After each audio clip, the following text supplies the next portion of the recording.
In this quick tips video, we're going to look at shading with a pencil. So what we're going to do is we're going to select pencil tool with Shift plus N, and we're going to move these panels up, and let's select 4B. I'm going to draw here on the screen, and you can see that when I hold the pencil vertically, we get a skinny line, and when I turn it sideways, we get a thick line. So let's discuss how we do that. In the Properties panel, Pencils, right here, we have the option to show Brush Creator.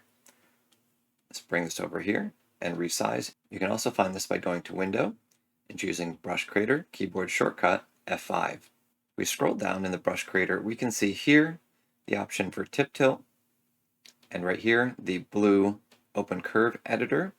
This curve editor icon being blue means that it is active. So here you can see a height and a width.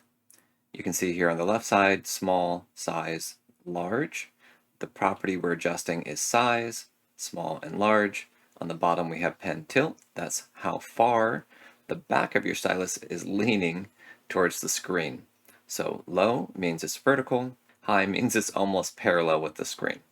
Now in order to get this to work, if this line is the same for height and width, here you can see this is pen angle versus trajectory. Height, same thing right here. If these lines are equal, let's increase the size right here. If we create a circle, you're going to see that we have an equal width all the way around while the stylus is tilted. If we change this, then what we're going to notice is if we do a circle, we're going to have some sections that are really wide and some that are narrow because of the difference here. And you can play around with this and adjust it. So we're going to select our default here. This being equal height and width for the first section means that when the stylus is mostly vertical, we're going to get an even line all the way around. When it hits this point right here and goes up, that means when we start to tilt to a little past halfway, we're going to start getting that shading effect that we're looking for. Precise tip tilt is going to constrain this and make this a little tighter. Alright, so let's go ahead and close this and let's look at this and a couple other properties that are important to understand when it comes to tip tilt. So I have some personal preferences here. If you have a lot of grain showing up in the canvas, so let's take a look at that. For pencil shading, I really prefer HP01 hot pressed, and I like turning the texture scale all the way down. This is my personal preference. I feel like it gives a very nice pencil-like experience.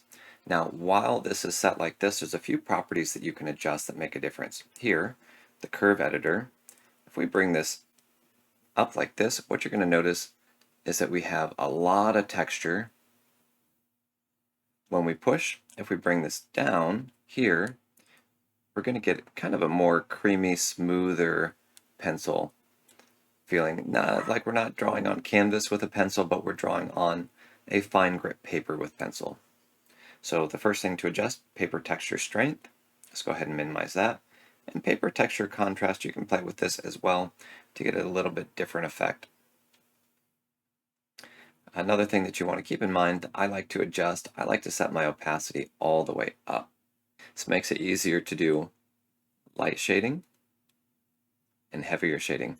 Now this is too much tilt for me, so I'm going to bring this down here.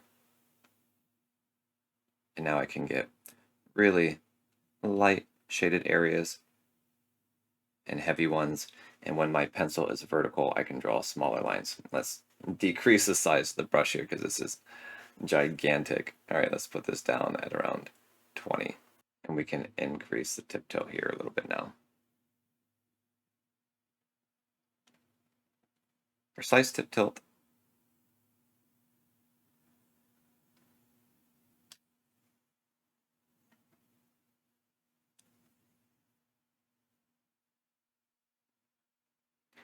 Alright, you guys, that's how to shade and use tip tilt inside of Rebelle 5. In the next video, we're going to look at all the different ways to adjust the size and opacity of the brush. So stay tuned.